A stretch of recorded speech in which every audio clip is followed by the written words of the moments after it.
ప్రార్థన చేసుకున్నాం. పరిశుద్ధురాం పరిశుద్ధురాం పరిశుద్ధురాం స్తుతి స్తుతి స్తోత్రం స్తోత్రములు ప్రభా. మహాగణుడమైన దేవ, మహోన్నతుడమైన దేవ, నాయనానికి స్తుతి ఘనత మహిమ స్తోత్రం తండ్రి.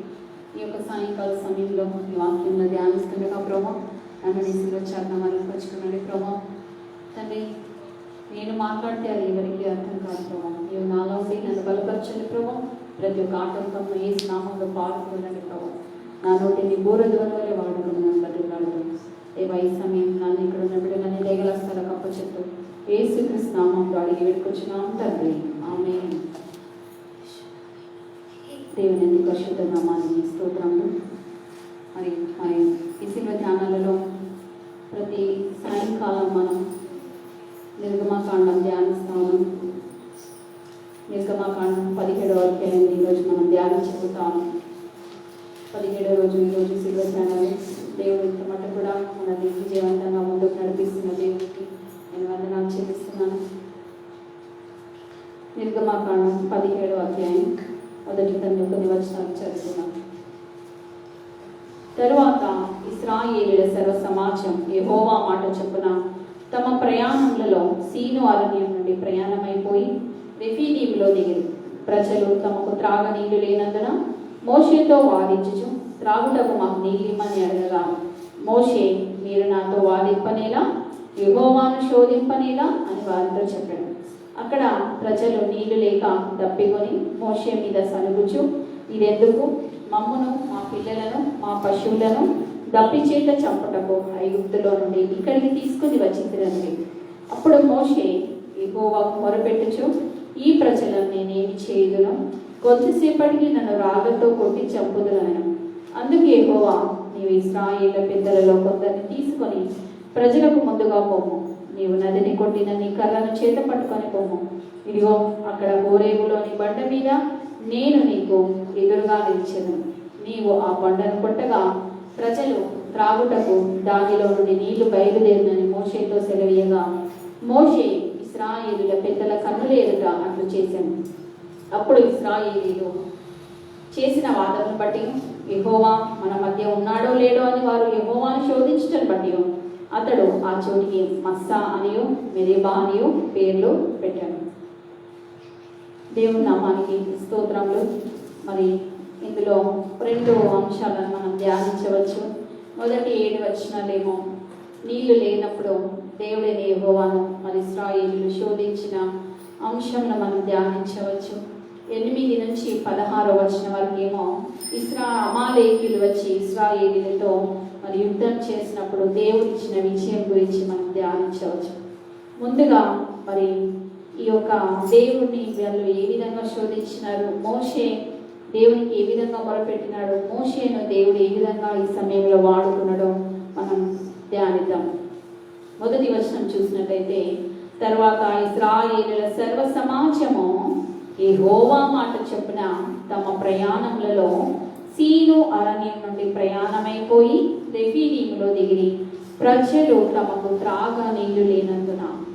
వీళ్ళు ఎవరి మాట చొప్పున ప్రయాణంలో సీను అరణ్యం నుండి బయలుదేరారు. యెహోవా మాట చొప్పున సీను అరణ్యం నుంచి ప్రయాణమైపోయి ఎక్కడున్నారట? రెఫీదీము అనే స్థలంలో దిగినారు. రెఫీదీములు అంటే మైదానములు.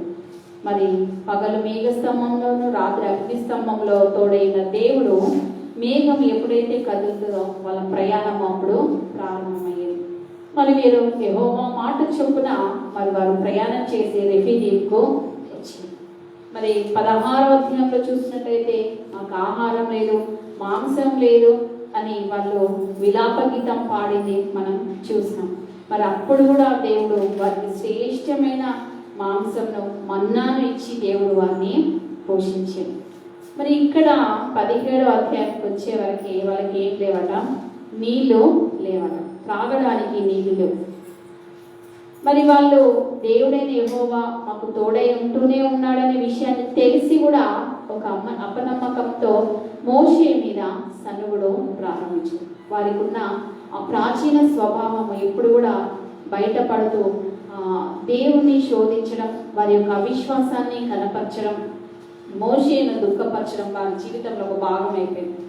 మరి ఇక్కడ త్రాగుటకు నీళ్ళిమ్మని అడగగా మోషే, మీరు నాతో వాదింపనేలా, యెహోవాను శోధింపనేలా అని వారితో అని చెప్పాను. అక్కడ ప్రజలు నీళ్లు లేక తప్పికొని మోషే మీద సనుగుచు, ఇదెందుకు? మమ్మను, మా పిల్లలను, మా పశువులను తప్పిచేత చంపుటకు ఐగుప్తులో నుండి ఇక్కడికి తీసుకొని వచ్చింది. మరి సనుగుట అనేది అది దేవుని బిడ్డల లక్షణం కాదు.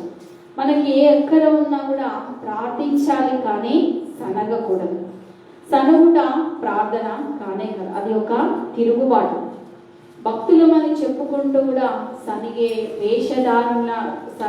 వాళ్ళు ఉంటారు. అది వేషధారణకి గుర్తు. చూడండి, యూదా రాసిన పత్రికలో 5వ వచనం చూసినట్టయితే, ఈ సంగతులన్నీ మీరు ముందటనే ఎరిగి ఉన్నను, నేను మీకు జ్ఞాపకం చేయవచ్చున్నదేమనగా, ప్రభువు ఐగుప్తులో నుండి ప్రజలను రక్షించినను, వారిలో నమ్మకపోయిన వారిని తరువాత నాశనము చేసెను. చూడండి, దేవుని కన్నులు ప్రతి చోట కూడా సంచరిస్తున్నాయి. ప్రభువు ఐగుప్తులో నుండి ప్రజలను రక్షించినను, వారిలో నమ్మకపోయిన వారిని దేవుడు ఏం చేసినట? తరువాత నాశనం చేసినట. వారు పాలు తేనెలు ప్రవహించే దేశానికి వారు ప్రవేశించలేకపోయినారు. వారి యొక్క సనుగుల వలన వారి ప్రాణాలను మధ్యలోనే కోల్పోయారు. కాబట్టి క్రైస్తవులమైన మనకి సనుగులు అనేవి మన జీవితంలో ఉండకూడదు. మరి మాటికి మోషే హెచ్చరిస్తున్నా, మీరు దేవుని ఎందుకు శోధిస్తున్నారు అని హెచ్చరిస్తున్నా కూడా వారు ఆ హెచ్చరిక మాటలను మరి పట్టించుకోవట్లేదు. సేవకులు మన దగ్గరికి హెచ్చరిక మాటలు తెచ్చినప్పుడు వాటిని మనం గౌరవించాలి. దేవుడు మనతో మాట్లాడుతున్నాడని మన జీవితాలను మనం సరిచేసుకోవాలి. 4వ వచనంలో, అప్పుడు మోషే యెహోవాకు మొరపెట్టుచు, ఈ ప్రజలను నేను ఏమి చేయదునో, కొంతసేపటికి నన్ను రాళ్లతో కొట్టి చంపుదురనెను. చూడండి, నేను ఇంతకుముందు కూడా మీతో చెప్పిన కదా, ప్రజలు ఏమో సనుగుతారు కానీ సేవకులు ఎప్పుడు కూడా సనగరు. మోషే ఏం చేస్తా ఉన్నాడు? దేవునికి మొరపెడతా ఉన్నాడు. ఈ ప్రజలను నేను ఏమి చేయాలి? కొంతసేపటికి విన్నాను, రాళ్లతో కొట్టి చంపేస్తాడు. మనిషికి ఎప్పుడు కూడా స్వార్థంతో కూడినది. తన యొక్క వ్యక్తిత్వం, తనకి ఇష్టమైనదే కావాలి, తను అనుకున్నది పొందుకోవాలి అనే ఒక స్వార్థం అనేది మనిషిలో ఉంటుంది. ఎదుటి వాళ్ళు ఏమైపోయినా పర్వాలేదు, అప్పటిదప్పుడు మనుషులను వాడుకునే వాళ్ళు ఉంటారు. మరి ఇది చాలా భయంకరమైన పాపం. మనుషులను వాడుకొని వదిలేస్తే ఎప్పటికైనా అది నీ జీవితానికి దేవుడు ఒక భయంకరమైన తీర్పు తీర్చి ఉంచినాడని నువ్వు గమనించాలి. మోషేను పాపం అవసరాన్ని బట్టి వాడుకుంటా ఉన్నారు ఇశ్రాయేలీయులు. అంతేగాని మరి తను చెప్పిన హెచ్చరికలు కానీ దేవుని యొక్క భక్తి అదేది కూడా వారు నేర్చుకోవట్లేదు. ఇక్కడ మరి మోషే దేవునికి మొరపెడతా ఉన్నాడు. అందుకు యెహోవా, నీవు ఇశ్రాయేలుల పెద్దల్లో కొందరిని తీసుకొని ప్రజలకు ముందుగా పోము, నీవు నదిని కొట్టిన నీ కర్రను చేత పట్టుకొని పోము. ఇదిగో అక్కడ హోరేబులోని బండ మీద నేను నీకు ఎదురుగా నిలిచెదను. నీవు ఆ బండను కొట్టగా ప్రజలు త్రాగుటకు దానిలో నుండి నీళ్లు బయలుదేరినని మోషేతో సెలవీయగా, మోషే ఇశ్రాయేలుల పెద్దల కన్నుల ఎదుట అట్లు చేసెను. మరి నిజంగా దేవుడు చూడండి, ప్రతి ప్రార్థన కూడా మోషేకు జవాబు అనుగ్రహిస్తూ మోషేతో సూటిగా మాట్లాడుతూ ఉన్నాడు దేవాది దేవుడు. మరి బండ నుండి నేను నీకు నీళ్ళు ఇస్తాను. నీకు ఏదైతే నేను ఒక శక్తితో నింపిన కర్రను నేను నీకు ఇచ్చినానో, ఎర్ర సముద్రంలో 2 పాయలు చేసిన నీ చేతి కర్ర ఏదైతే ఉందో ఆ కర్రను పట్టుకొని నువ్వు వెళ్ళు. దేవుడు ఎక్కడ నిలబడతాడ? ఇదిగో అక్కడ హోరేబులోని బండ మీద నేను నీకు ఎదురుగా నిలిచేదను. ఎప్పుడు కానీ గుర్తుపెట్టుకోండి, కష్టాలు వచ్చినప్పుడు మనుషులందరూ కూడా మనల్ని విడిచిపెడతారు. మన దగ్గర ఏమీ లేనప్పుడు మనతో ఎవరు కూడా ఉండరు. మనం ఎవరికైనా ఫోన్ చేసినా కూడా వీళ్ళు మనకి ఎందుకు ఫోన్ చేస్తుర్రో, ఏం అడగడానికి ఫోన్ చేస్తుర్రో, వీళ్ళు కష్టాలలో ఉన్నారు, ఏం అడుగుతారో అనేసి ఫోన్ కూడా పెట్టారు. మరి మనుషులందరూ కూడా మనల్ని విడిచిపెడతారు కావచ్చు, కానీ దేవుడు విడిచిపెట్టాడు. దేవాది దేవుడు ఏమంటాడు? నేను నీకు ఎదురుగా నిలబడతాను. ఇశ్రాయేలులేమో మరి దేవుని మీద, మోషే మీద సనుగుతా ఉన్నారు, దేవుణ్ణి శోధిస్తా ఉన్నారు. కానీ దేవుడు ఏమంటాడు, నువ్వు పెద్దలను పట్టుకొని నువ్వు వెళ్ళు, నేను నీకు ఎదురుగా నిలబడతాను, నీ దగ్గర ఉన్న చేతి కర్రతో ఆ బండను కొట్టు అని అంటా ఉన్నాను. చూడండి 1 కొరింథీ 10:1 మనం ప్రతిరోజు కూడా ఈ వాక్యాన్ని మనం ధ్యానిస్తా ఉన్నాం. 10వ అధ్యాయం 4వ వచనం అందరూ ఆత్మ సంబంధమైన ఒకే పానీయమును పానము చేసిరి, ఏలైనగా తమను వెంబడించిన ఆత్మ సంబంధమైన బండలోని తాగిరి, ఆ బండ క్రీస్తే. అక్కడ అందరూ ఒక ఆత్మ సంబంధమైన ఒకే పానీయంను పానం చేసి ఏదైనా తమను వెంబడించిన ఆత్మ సంబంధమైన బండలోనిది త్రాగిరి, ఆ బండ క్రీస్తే. మరి ఇక్కడ బండ నుంచి నీళ్లు కనిపించవచ్చు వాళ్ళకి, కానీ ఆ బండ ఎవరికి సాదృశ్యం? క్రీస్తుకి సాదృశ్యం. సంఘానికి పునాది రాయి ఏంటంటే యేసుక్రీస్తే. బండ అనే ఒక నామం కూడా దేవునికి ఉన్నది. అందుకే దేవుడు ఏమంటాడు, బండలో నుండి నేను నీకు జీవజల నదులు ఇస్తాను. చూడండి యోహాను సువార్త 4వ అధ్యాయం 14వ వచనం చూసినట్టయితే ఈ సుకారను స్త్రీతోనే దేవుడు మాట్లాడుతా ఉన్నాడు. నేనిచ్చు దాహం తాగినప్పుడు చూడండి 14వ వచనంలో, నేను వారికి ఇచ్చి నీళ్లు నిత్య జీవమునకే వానిలో ఊరడి నీటి బుగ్గగా ఉండునని ఆమెతో చెప్పాను. పైన వచనంలో, నేనిచ్చు నీళ్లు త్రాగు వాడు ఎప్పుడునో దప్పికొనడు. మరి ఇక్కడ వీళ్ళేమో ఈ లోకపు దాహం తీర్చుకోవడానికి దాహానికి నీళ్ళు అనేసి మోషే మీద సర్దుతా ఉన్నారు. కానీ ఎప్పుడు కానీ క్రైస్తవ బిడ్డలకి ఏముంటుంది తెలుసా? ఆత్మీయ దాహం అనేది ఉండదు, శారీరక దాహం అనేది ఉండదు. ఇశ్రాయేలీలు అన్ని అద్భుతాలు చూసి కూడా మారు మనసు లేని ప్రజలుగా ఉంటా ఉన్నారు. దేవుడే వారిని నడిపిస్తున్నప్పటికీ కూడా ఇంకా దేవుని మీద పూర్తిగా ఆనుకోవట్లేదు. అది వారిలో ఉన్న మైనస్ పాయింట్. అందుకే ప్రతిసారి కూడా వీళ్ళు అడిగితేనే దేవుడు ఇస్తా ఉన్నాడు, లేదంటే దేవుడే నడిపించిండు. దేవుడికి తెలుసు ఎలా వాళ్ళని నడిపించాలో.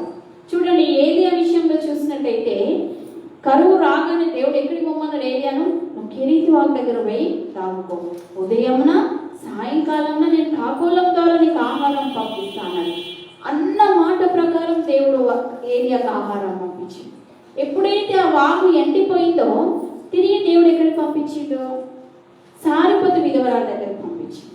అక్కడికి పంపించేటప్పుడు కూడా దేవుడు ఏలియాతో చెప్తాడు, నేను సారిపతు విధవరాలకి నేను ఆజ్ఞాపించి తిని అని.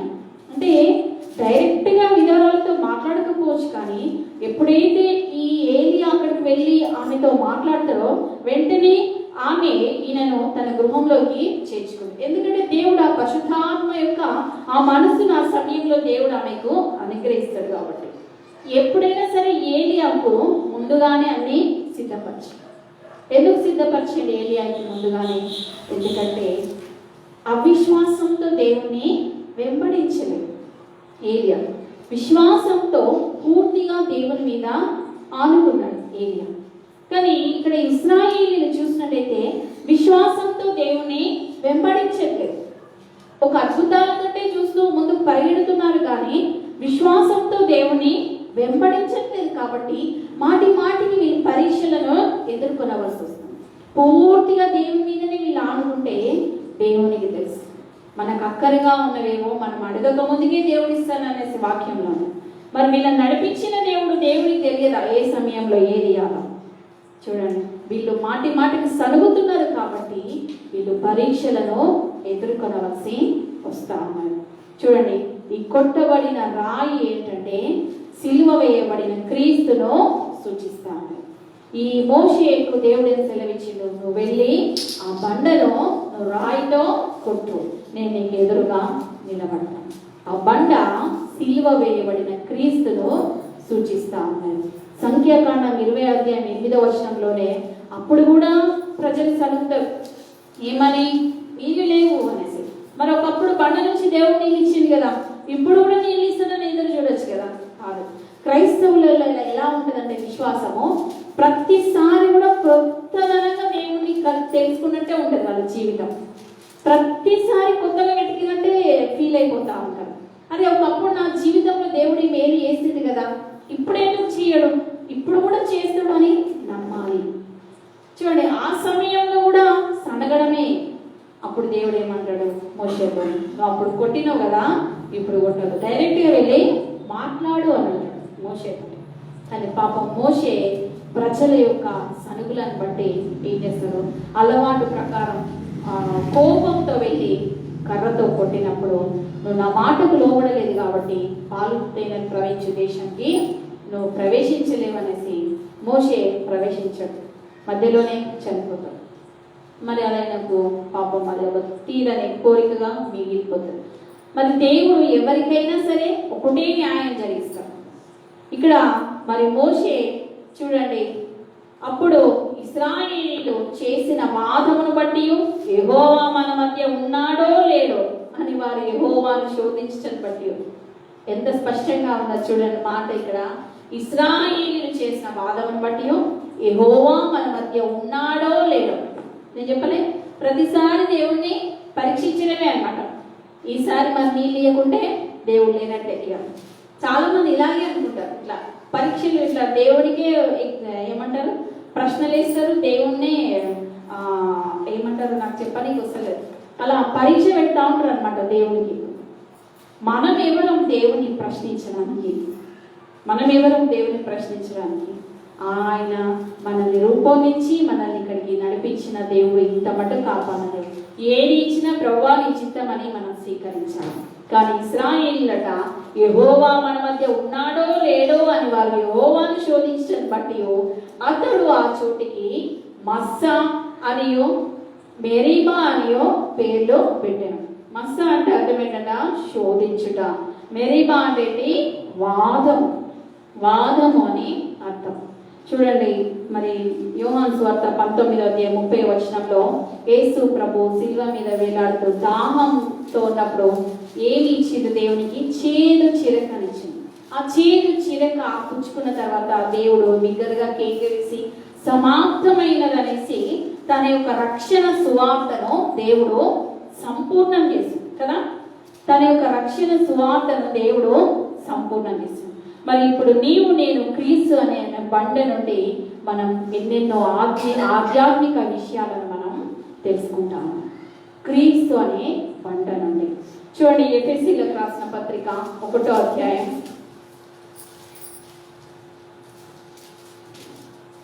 3వ వచనం.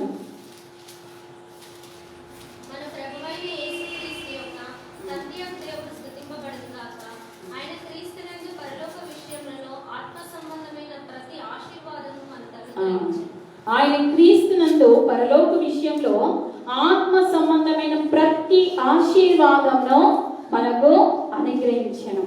చూడండి, అంటే ఆత్మ సంబంధమైన ఈ లోకపు ఆశీర్వాదాలు కాదు, దేవుని యొక్క ఆశీర్వాదం, ఆత్మ సంబంధమైన ఆశీర్వాదాలు. విశ్వాసము, ప్రార్థన శక్తి, పరిశుద్ధాత్మ శక్తి, ఇంకా వివేచన వరము, తగ్గింపు, వినయ విధేయతలు, ప్రేమ, ఇవన్నీ కూడా ఆత్మీయ ఆశీర్వాదాలు. ఇవన్నీ ఎవరి వల్ల కలుగుతాయట, ఆయన క్రీస్తునందు పరలోక విషయంలో ఆత్మ సంబంధమైన ప్రతి ఆశీర్వాదంను మనకు అనుగ్రహించారు. అది యేసు క్రీస్తు వలన మనం ఎప్పుడైతే దేవుని దగ్గరికి వస్తామో అది మనం పొందుకుంటాం. మరి లోకంలో ఎంతో మంది ఈ లోకం అనే దాహంలో దాగి ఉన్నారు. కానీ మన యొక్క ఆత్మీయ దాహం తీరాలి అనంటే మనం యేసయ్య దగ్గరకు రావాలి. మన యొక్క ఆత్మీయ దాహం తీరాలి అంటే మనం యేసయ్య దగ్గరకు రావాలి. ఇక్కడ మరి ఇశ్రాయేలీయులు ఈ లోకపు దాహం బట్టి యేసు ప్రభును మరి శోధించినారు, దేవుడైన యెహోవాను శోధించినారు. మరి నువ్వు ఎలాంటి దాహం కలిగి ఉన్నావు? నువ్వు ఆత్మీయ దాహం కలిగి ఉన్నావా? చూడండి, పరిశుద్ధాత్మతో మనం నింపబడినట్లయితే మనలో అగ్ని ఎప్పుడు కూడా రగులుతూ ఉండదు. ఎప్పుడు ప్రార్థన చేసుకోవాలి, ఎప్పుడు దేవుని పాటలు పాడాలి, ఎప్పుడు వాక్యం చదువుకోవాలి. ఎవరైనా బాధల్లో ఉంటే వారి గురించి ఎప్పుడు ప్రార్థన చేయాలి. ఎవరైనా తెలియని వారు ఉంటే వారికి ఎప్పుడు నేను సువార్త ప్రకటించాలి. ఇవన్నీ కూడా ఆత్మీయ దాహం. చూడండి, యోహాను సువార్త 7వ అధ్యాయం 38వ వచనం. నా యందు విశ్వాసం ఉంచి వాడెవడో లేఖనం చెప్పినట్టు వాని కడుపులో నుండి జీవజల నదులు పారునని బిగ్గరగా చెప్పిన. జీవజల నదులు, జీవపూట, దానికి అంతం అనేదే లేదు, మరణం అనేదే లేదు. యేసయ్య నీలో ఉంటే జీవపు ఊట నీలో ఉన్నట్టు. నువ్వు మూల్గవు, సనగవు, గునుగవు, బాధపడవు, చింతించవు. అయ్యో నాకు ఎవరు లేరు కదా అని కృంగిపో, నన్ను ఎవరు పట్టించుకోవట్లేదు కదా అని దిగులు పడవు, నా జీవితంలో ఏ కార్యం జరగట్లేదు కదా అని ఆత్మహత్య తలంపులకు నీ జీవితంలో చోటు. ఇవన్నీ కూడా జీవపు ఊట. ఇవన్నీ కూడా ఎలాంటట, దేవుని యందు విశ్వాసం ఉంచినప్పుడట నీలో నుండి జీవపు ఊట బయలుదేరుతాడట. ఏమి ఉన్నా లేకున్నా నువ్వు దేవుని యందు ఆనందించగలుగుతావు. హల్లెలూయా. చూడండి, కృప గురించి మనం చూసినట్టయితే 1 కొరింథీ 15వ అధ్యాయం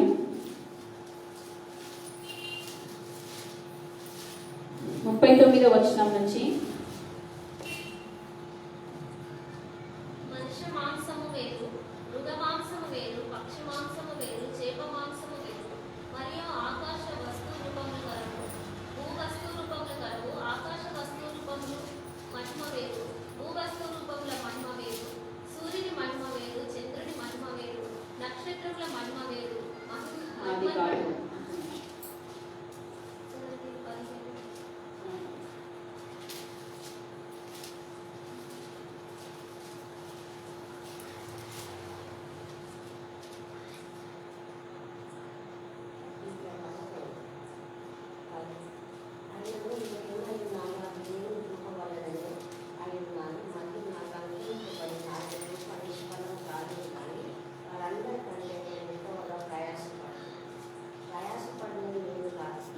ఇక్కడ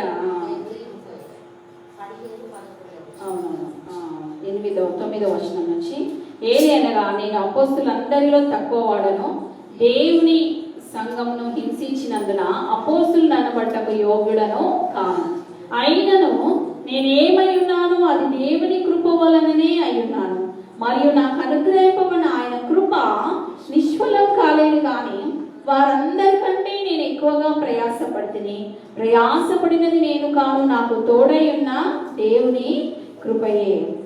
నేనేనేమి వారైననేమి అలాగనే మేము ప్రకటించున్నాము, అలాగనే మీరును విశ్వసించింది. పౌలు తను తాను తగ్గించుకొని చెప్పుతున్న సాక్ష్యం. నేను ఒకప్పుడు సంఘంను హింసించేవాడను, కానీ దేవుడు నన్ను ఒక అపోస్తలుగా దేవుడు నన్ను ఎన్నుకున్నాడు.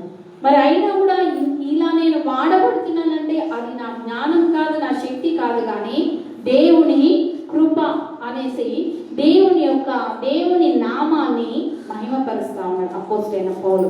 ఎంతో గొప్ప దైవజనుడు, మరి ఎంతగానో దేవుని సేవలో వాడబడిన వ్యక్తి. మరి పాత నిబంధనలో ఎక్కువ పుస్తకాలు పౌలే రాయడం జరిగింది. అయినా కూడా తను తాను తగ్గించుకొని దేవుని కృప గొప్పదని తెలియజేస్తా ఉన్నాడు.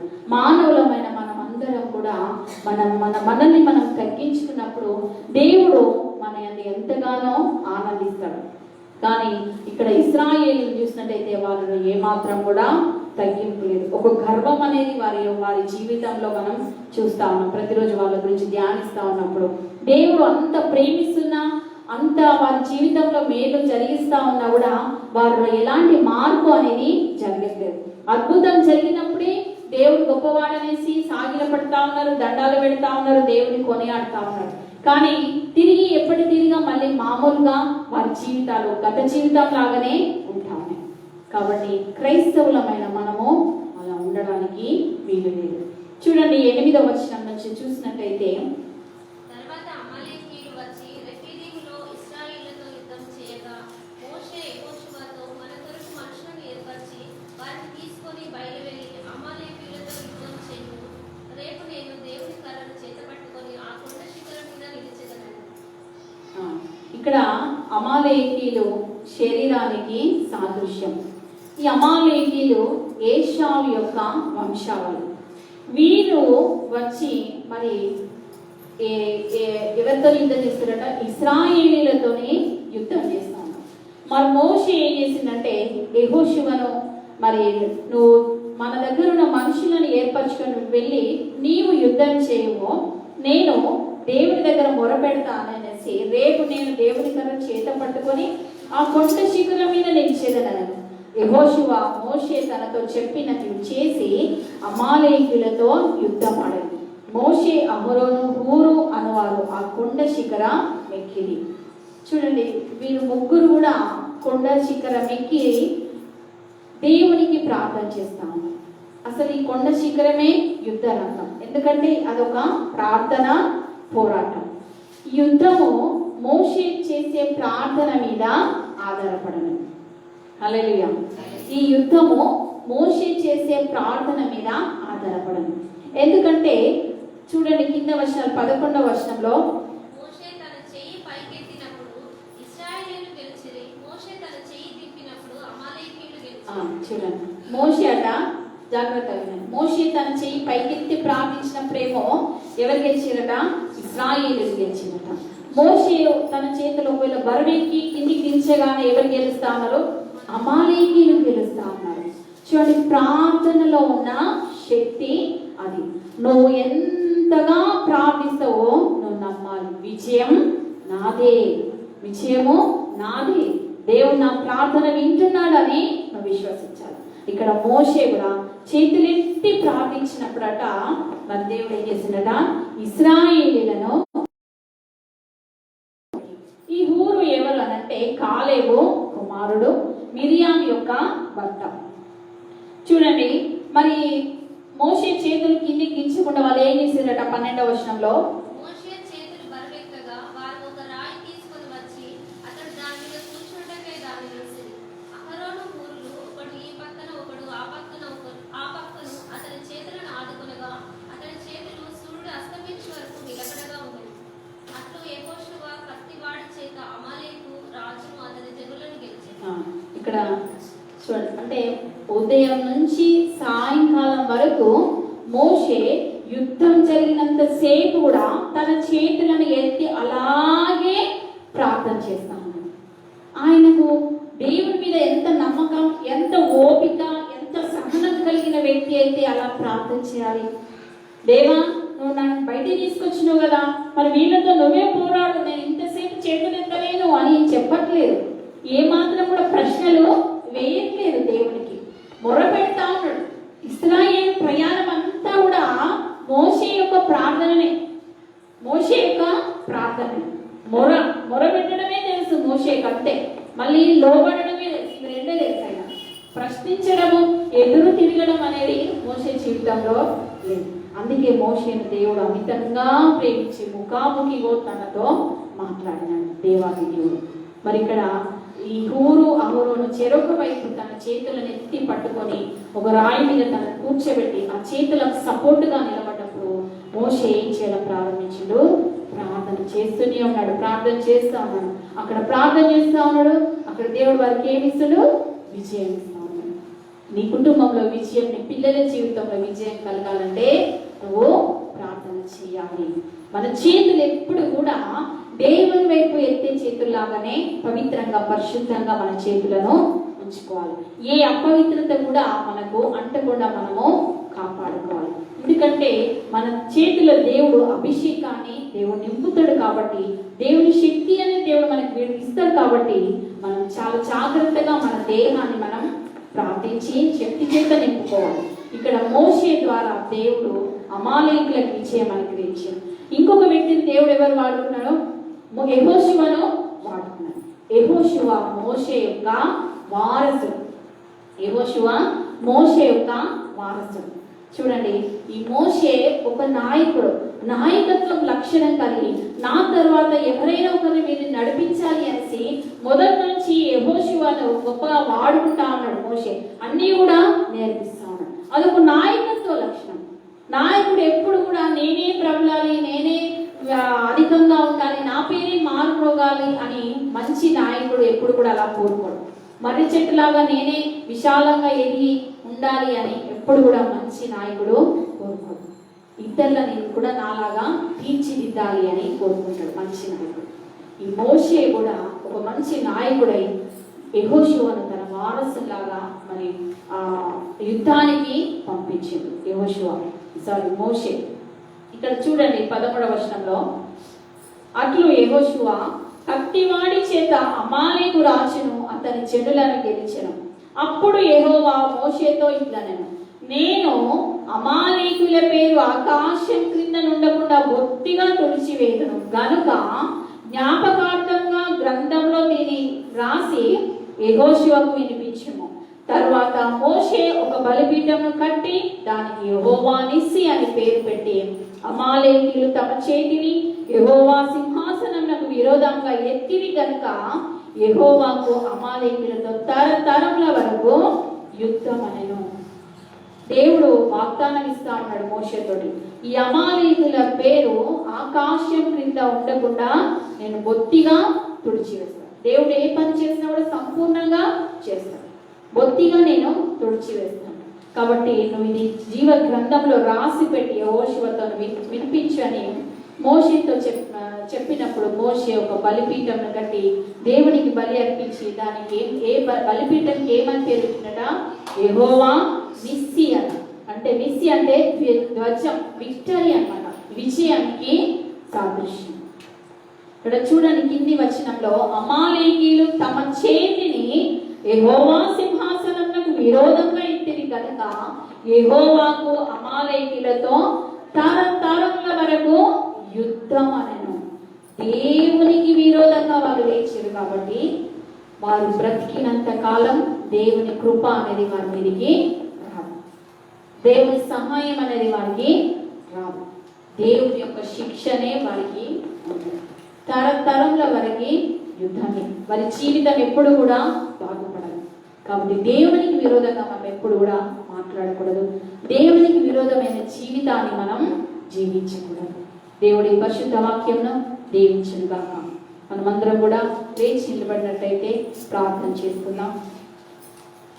తిరిగి రేపు ఉదయకాలం 6 గంటలకు కలిసి దేవుని వాక్యాన్ని ధ్యానించుకుందాం.